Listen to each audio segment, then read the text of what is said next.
You can tell them I said it. Leave your bitch alone. In terms of the numbers, because you mentioned, you asked me a question, like how many do I Yeah. think is here? How many? What population, Yeah, what percentage of the population. population do we And make I said up? 50 million. Yeah. And it you turns said it's out probably more like 100. it should be. Yeah. It feels like we make up a third of the country. Mhm. We fill up 90% of the prisons. Mhm. We have so much legislation regarding the descendants of slaves, but they say we only make up 12 to 13% of the population. Now, does that make sense to y'all? Does that make sense to anyone?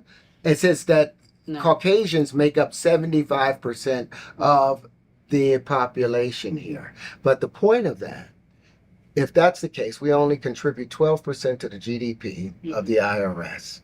Now, it's immoral for them to be charging us taxes, I think, for the next 400 years.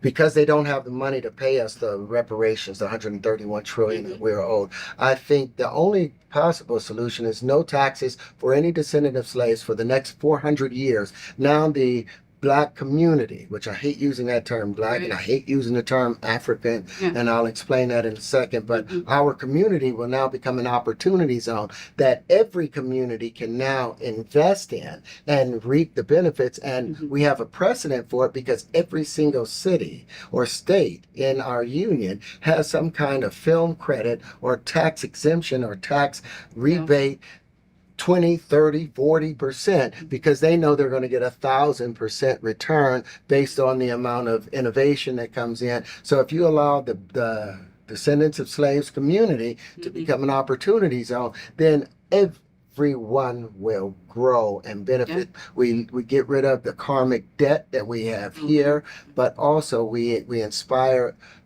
innovation and all of those things. And it costs them nothing but 12%.